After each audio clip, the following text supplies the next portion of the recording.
Hello everyone. In this video we will understand squares and square root chapter for class 8. देखो, किसी भी natural number का अगर आप स्क्वायर करोगे तो वो आपको एक परफेक्ट स्क्वायर मिलेगा. First rule, squares of natural number are called perfect square. कोई भी नेचुरल नंबर अगर हम लेते हैं लाइक 2 का अगर हम स्क्वायर करते हैं तो ये होता है 2 × 2 4. तो यहाँ पे 4 जो है हमारा ये एक परफेक्ट स्क्वायर है. 3 का स्क्वायर अगर आप करेंगे 3 × 3 9, तो 9 आपका क्या है, एक परफेक्ट स्क्वायर है. किसी भी नेचुरल नंबर का स्क्वायर करने से जो हमको मिलेगा वो एक परफेक्ट स्क्वायर मिलता है. But all natural numbers are not perfect square. आपको ये समझना होगा, ऑल नेचुरल नंबर्स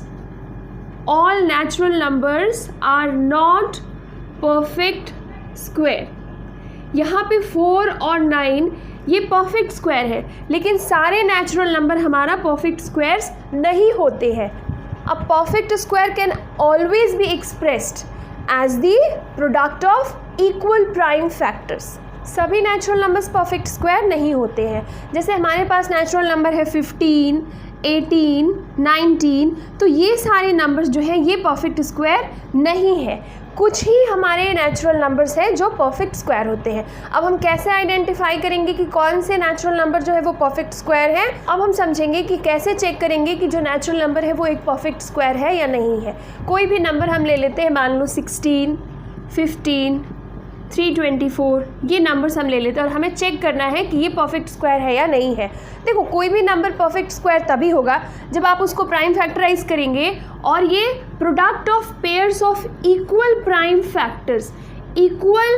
फैक्टर्स के पेयर्स में इसका प्रोडक्ट आएगा, तो ही ये हमारा परफेक्ट स्क्वायर होगा, अदरवाइज नहीं होगा. आप 16 को पहले प्राइम फैक्टराइज करो. अगर आप 16 को प्राइम फैक्टराइज करते हो, it will be 8, then 4, then 2 and then 2. तो हम 16 को लिख सकते हैं 16 इज इक्वल टू 2 × 2 2 × 2. तो पेयर्स आपको यहाँ पे क्या करना है, पेयर आइडेंटिफाई करना है. तो ये एक पेयर आपका हुआ, ये दूसरा पेयर हो गया. तो यहाँ पे हमारा pairs of equal prime factors में है, तो ये एक परफेक्ट स्क्वायर है. इसको हम बोलेंगे yes 16 is a perfect square. और किस नंबर का परफेक्ट स्क्वायर है, 4 का है.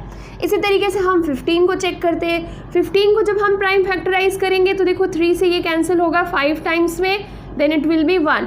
तो 15 जो हमारा हो रहा है, 15 इज इक्वल टू 3 × 5. तो ये यहाँ पे कोई पेयर फॉर्म नहीं हो रहा है, और ना ही ये इक्वल प्राइम फैक्टर्स है. तो 15 is not a perfect square. तो आपकी एक्सरसाइज में जो फर्स्ट क्वेश्चन है वो इसी से रिलेटेड है. Check whether these numbers are perfect square or not and give reason. Now let's understand 324 is a perfect square or not. So जब हम 324 को प्राइम फैक्टराइज करेंगे तो 324 को हम एक्सप्रेस कर सकते हैं 2 × 2 3 × 3 3 × 3. तो यहाँ पे ध्यान से देखो, 324 जो है हमारा वो pairs of equal prime factors के प्रोडक्ट में है. यहाँ पे देखो 2 × 2 ये 2 का एक पेयर हुआ, 3 × 3 3 का एक पेयर हुआ, और 3 × 3 3 का ये सेकेंड पेयर हुआ. तो हम लिखेंगे since 324 can be expressed as the product of pairs of equal prime factor, hence 324 is a perfect square number. ये ICSE बोर्ड के ML अग्रवाल बुक के एक्सरसाइज 3.1 का फर्स्ट क्वेश्चन है. सेम क्वेश्चन आपको RS अग्रवाल में भी मिल जाएगा CBSE बोर्ड के लिए. इसमें ये पूछ रहा है कि which of the following numbers are perfect square and give reasons in support of your answer. तो सेम प्रोसेस है, आप कोई भी नंबर लेंगे उसका प्राइम फैक्टराइज करेंगे और शो करेंगे कि इसको हम इक्वल प्राइम फैक्टर्स के प्रोडक्ट में, उसके पेयर्स में रिप्रेजेंट कर सकते हैं या नहीं. अगर कर सकते हैं then yes it is a perfect square number, otherwise not. तो एक क्वेश्चन हम सॉल्व करेंगे लाइक द फर्स्ट वन 729. तो 729 का हम जब डिवाइड करेंगे, प्राइम फैक्टराइज करेंगे, तो ये नंबर डिविजिबल है 3 से. Let's divide. तो हम लिख सकते हैं कि 729 इज इक्वल टू, देखो 1 2 3 4 5 6 टाइम्स हमारा जो है इसमें 3 आया है. सो 3 × 3 3 × 3 3 × 3. तो यहाँ पे हम देखेंगे कि हमारा ये जो है ये पेयर्स में रिप्रेजेंट हो रहा है. ये क्या है, product of pairs of equal prime factor. तो हम बोलेंगे कि येस सिंस गिव रीजन, आप क्या लिखोगे, give reason in support of your answer. Since 729 can be expressed as the product of pair of equal prime factor, hence the given number is a perfect square. देखो question number 2 में बोला है कि show that each of the following numbers is perfect square and also find the number whose square is the given number. मतलब हमको ये show करना है, मतलब कि ये परफेक्ट स्क्वायर ऑलरेडी है, आपको सिर्फ शो कर देना है कि जब आप इसको प्राइम फैक्टराइज करोगे तो ये आपका product of equal prime factors में आएगा, आपको शो कर देना है. लेकिन उसके बाद आपको ये भी बताना है, आपको वो नंबर फाइंड करना है जिसका कि स्क्वायर ये है. ठीक है, तो जब पहला क्वेश्चन देखेंगे 1296, 1296 को जब हम प्राइम फैक्टराइज करेंगे तो ये फैक्टर्स मेरे पास आएंगे. तो 1296 को हम लोग कैसे रिप्रेजेंट कर सकते हैं चिल्ड्रन. 2 कितनी बार आया है, 4 टाइम्स में, 2 इंटू 2, 2 इंटू 2. उसके बाद अब देखिए 3 आपका आया है 4, सो 3 इंटू 3, 3 इंटू 3. तो पेयर्स आप बनाएंगे, ये 1 2 3 4, तो पेयर्स में तो आ गया. यहाँ पे हम शो कर देंगे कि ये हमारा क्या है, परफेक्ट स्क्वायर नंबर है. अब जब वो आपको नंबर फाइंड करना है तो एक पेयर के लिए आप सिर्फ एक नंबर कंसीडर करते हो. जैसे ये 2 इंटू 2 हमारा एक पेयर हो गया, तो हम यहाँ पे नंबर करेंगे 2, सिमिलरली 2, और ये 3 इंटू 3. अब इस नंबर्स को आप मल्टीप्लाई कीजिए. 2 into 2 4, 4 into 3 12, 12 into 3 36. 36 is your answer. मतलब 36 वो नंबर है जिसका स्क्वायर जो है 1296 है. 36 का अगर आप स्क्वायर फाइंड करोगे तो ये आपका आ जाएगा 1296. तो 1296 is a perfect square number because it can be represent as the product of equal prime factors and the number whose square is the given number is 36. Question number 3 and 4, और ये बहुत common question है. ये question आपको हर बार मिलेगा squares and square root chapter में.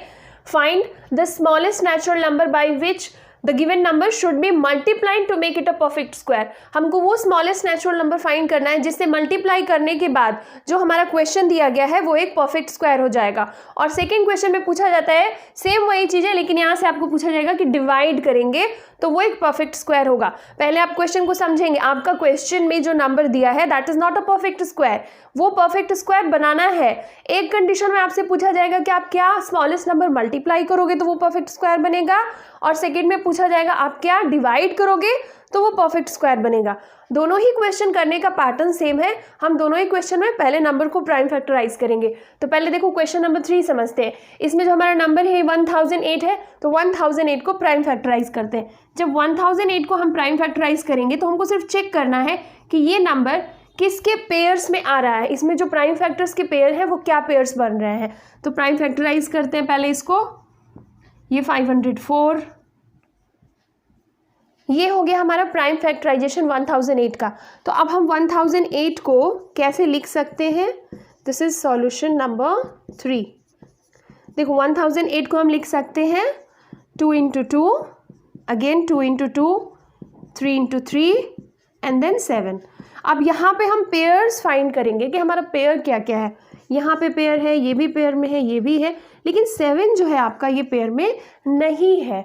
तो क्वेश्चन में आपको पूछा गया था कि आप क्या नंबर मल्टीप्लाई करोगे कि आपका जो गिवन नंबर है ये एक परफेक्ट स्क्वायर नंबर्स में कन्वर्ट हो जाए. तो देखो अगर आप यहाँ 7 का पेयर बना लेते हैं तो आपका जो नंबर होगा वो एक परफेक्ट स्क्वायर नंबर हो जाएगा. तो 7 का पेयर बनाने के लिए हमको एक और 7 से मल्टीप्लाई करना होगा. तो हमारा जो रिक्वायर्ड आंसर है, required number that is your answer is 7. अगर हम 7 से मल्टीप्लाई करेंगे तो हमारा जो गिवन नंबर है वो एक परफेक्ट स्क्वायर हो जाएगा. तो in simple you understand that prime factorize the given number and you will check how many pairs are there. जिस नंबर का पेयर नहीं फाइंड हो रहा है वो नंबर आप एक बार और मल्टीप्लाई करोगे तो वो आपका परफेक्ट स्क्वायर में आएगा. तो आपका आंसर क्या हो जाएगा 7. अब हम करते हैं क्वेश्चन नंबर 4 जिसमें हमको पता करना है कि क्या नंबर डिवाइड करेंगे तो हमारा जो गिवन नंबर है वो परफेक्ट स्क्वायर हो. देखो इस क्वेश्चन में जब 5808 को हम प्राइम फैक्टराइज करेंगे तो ये नंबर्स हमारे पास आएंगे, और जब हम इसको लिखेंगे तो हमारा जो पेयर बन रहा है वो यहाँ पे देखना 2 का एक पेयर है, 2 का सेकेंड पेयर है और 11 का एक पेयर है. तो 3 का कोई पेयर हमारे पास नहीं है. तो 3 जो है ये हमारा एक्स्ट्रा नंबर है. एक्स्ट्रा इसलिए क्योंकि यहाँ पे हमको डिवाइड करना है. अगर क्वेश्चन में हमको पूछा रहता कि मल्टीप्लाई कीजिए तो हम आंसर कर देते कि एक और 3 से हम मल्टीप्लाई करेंगे तो ये पेयर फॉर्म हो जाएगा. लेकिन क्वेश्चन में बोला है कि smallest number by which this given number should be divided to make it a perfect square. तो आप डिवाइड कर रहे हो, आप मल्टीप्लाई नहीं कर रहे हो, तो ये एक्स्ट्रा नंबर है। अगर आप 3 से डिवाइड कर देते हैं 5808 को, तो जो आपका नंबर आएगा वो परफेक्ट स्क्वायर होगा। तो आपका जो आंसर होगा, फर्स्ट आंसर जो होगा वो हो जाएगा 3।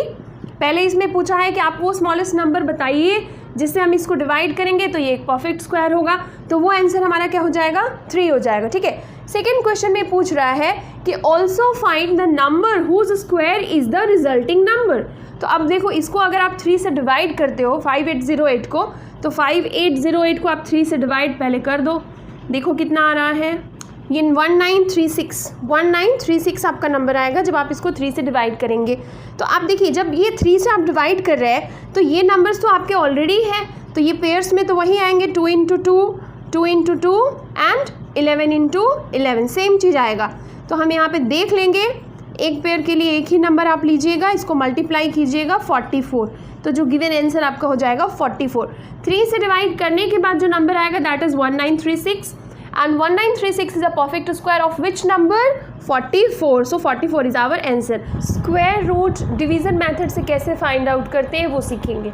देखो बच्चों, कोई भी नंबर आपको मिलेगा और अगर आपको डिवीज़न मेथड से इसका स्क्वायर रूट फाइंड करना है तो आप समझते भी जाएंगे एग्जाम्पल्स के थ्रू।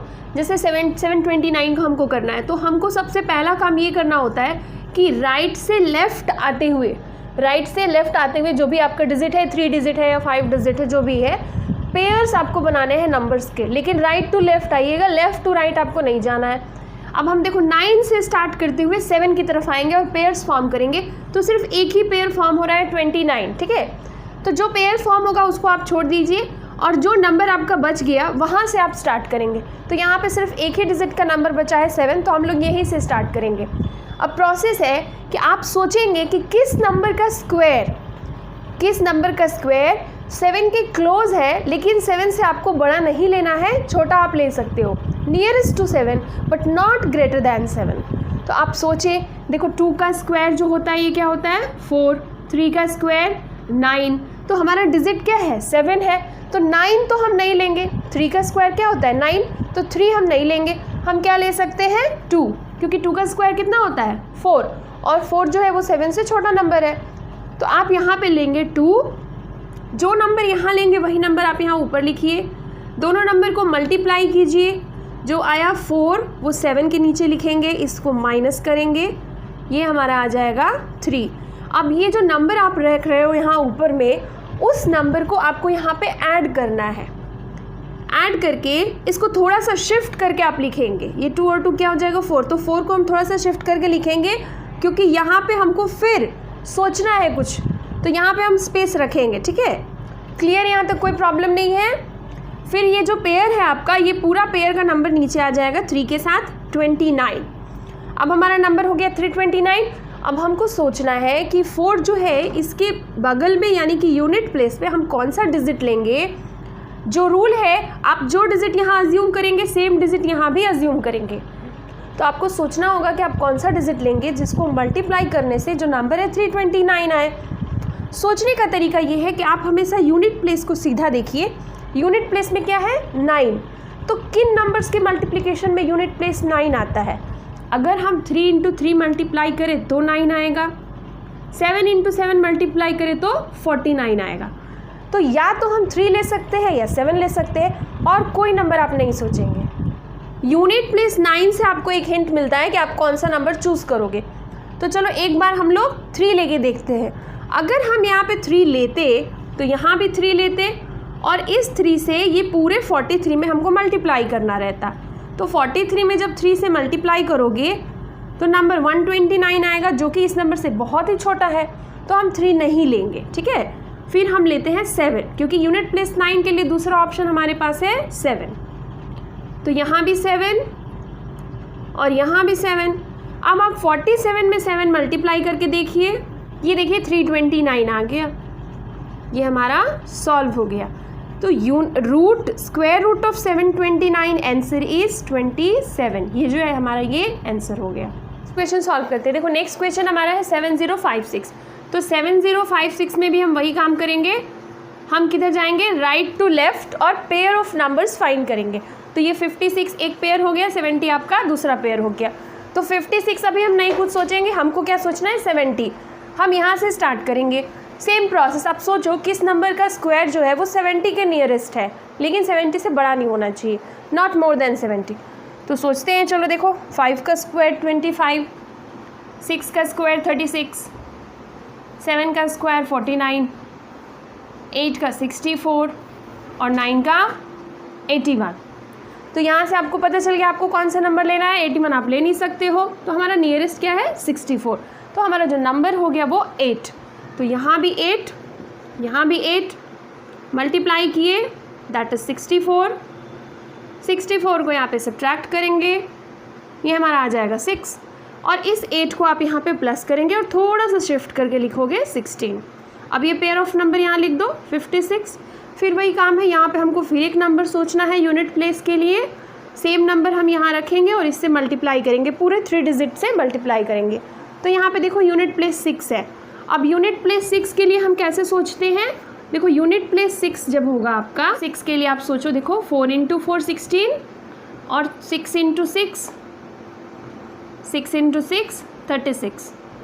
ठीक है, स्क्वायर्स आपको याद रहने चाहिए, एटलीस्ट 20 तक तो याद ही रहने चाहिए। तो या तो आप यूनिट प्लेस 6 के लिए 4 ले सकते हैं या 6 ले सकते हैं। ठीक है, तो चलिए बारी बारी से रख के चेक कर लेंगे। सपोज़ करो हम 4 लेते हैं, यहाँ पे 4 लिए, तो यहाँ भी 4 लिए। अब ये जो 4 है ये मेरा 164 से मल्टीप्लाई होगा, तो 164 में 4 से मल्टीप्लाई कर दो, ये आ गया 656 हमारा, यानी कि 656 कैंसिल हो गया। तो स्क्वायर रूट ऑफ 7056 इसकी वैल्यू हो जाएगी 84। This is your answer. Square root of 2 और स्क्वायर रूट ऑफ 3, इसमें हमारे पास कोई नंबर नहीं है, सिर्फ 2 और 3 है। तो यहाँ पे तो आपको राइट टू लेफ्ट आना है और पेयर लेना है, ऐसा कुछ होगा नहीं। तो आप क्या करेंगे कि यहाँ पे पॉइंट यूज़ करेंगे और ज़ीरोज़ का पेयर बना लेंगे, कम से कम 2 ज़रूर बनाएंगे, ये 1 ये 2, ऐसे 2 पेयर हम फाइंड कर देंगे, साथ साथ समझते जाएंगे। ठीक है, अब देखो नंबर तो मेरा 2 है, तो हम स्टार्ट करेंगे 2 से, 2 से ही स्टार्ट करेंगे। तो 2 के लिए क्या होगा 1, 1 × 1 1, माइनस भी करोगे 1 और ये 1 यहाँ पे ऐड हो जाएगा, 2 शिफ्ट करके लिखेंगे। अब ये पेयर आपका नीचे आ जाएगा 0 0। यहाँ पे डेसिमल आपने लगाया था तो यहाँ भी आप डेसिमल यूज़ करेंगे। अब आपका नंबर क्या है 100 है। अब आप 2 के बगल में सोचो क्या नंबर लोगे यूनिट प्लेस के लिए, 2 आपके टेंस प्लेस पे चला गया, क्या नंबर लोगे कि 100 के नियरेस्ट आए। तो चलो यहाँ पे हम 4 लेते हैं, तो यहाँ 4 लेंगे तो यहाँ भी 4 होगा। अब ये 4 हमारा 24 से इंटू होगा, तो ये हमारा आ जाएगा 96, माइनस कर दो, ये आ गया 4, ये 4 यहाँ पे फिर ऐड करो, ये आ गया 28, अगेन शिफ्ट करके लिखेंगे। अब ये जो सेकेंड पेयर था ये यहाँ पे रख लो, तो नंबर क्या है 400। अब 28 के बाद में यहाँ पे यूनिट प्लेस के लिए डिजिट सोचो जो आपका 400 के नियरेस्ट आए। तो आप देखो अगर 2 8 ऑलरेडी है, अगर आप 2 भी लेते हो तो ये जो नंबर मल्टीप्लाई करोगे ये 400 से ज़्यादा आएगा। तो हम नहीं लेंगे, हम 1 ले लेंगे, 1 ले लेते हैं। 1 से क्या होगा, ये सेम ही नंबर आप मल्टीप्लाई करेंगे 281, माइनस कर दीजिए। ठीक है, तो आगे भी कर सकते हैं हम, और एक 0 का पेयर बना सकते हैं, फिर यही काम कंटिन्यू करते रहेंगे। लेकिन अगर अप टू 2 डेसिमल प्लेसेस हमको फाइंड करना होगा तो √2 की वैल्यू क्या हो जाएगी 1.41। ऐसे ही हम √3 के लिए करेंगे। 3 के लिए भी देखो सेम ही चीज़ है, 1 से जाएगा ये, यहाँ पे 2 आ गया, ऐड कर देंगे, पेयर ऑफ नंबर्स नीचे आएंगे। 200 के लिए आप यहाँ नंबर सोच लो, पहले डेसिमल रखिए, फिर आप ले लीजिए 7, यहाँ पे भी 7 7 से 27 में मल्टीप्लाई कीजिए, 189, यहाँ 7 को ऐड कीजिए, 34, 11 आया, फिर ये सेकेंड पेयर आपका उतर गया। फिर ये आप यहाँ पे नंबर सोचो जो 1100 के नज़दीक आए। फिर यहाँ पे हम 3 ले सकते हैं, 3 से जब हम 343 में मल्टीप्लाई करेंगे तो ये 1029 आएगा। तो ये कंटिन्यू प्रोसेस है, हम और भी पेयर ऑफ जीरोज अज्यूम कर सकते हैं, आगे भी ले जा सकते हैं, बट नॉर्मली हम लोग 2 प्लेसेस ऑफ डेसिमल तक फाइंड करते हैं। तो √3 के लिए हमारा जो आंसर है 1.73 हो गया। आप 1 प्लेस के लिए अगर फाइंड करने के लिए कहा जाएगा तो आप सीधे यही आंसर कर दोगे 1.7, और √2 में कहा जाएगा तो लिख दोगे 1.4। तो इस तरीके से आप डिवीज़न मेथड से स्क्वायर रूट फाइंड करते हैं। वीडियो कैसा लगा कमेंट सेक्शन में लिख के ज़रूर बताइएगा। Thank you for watching.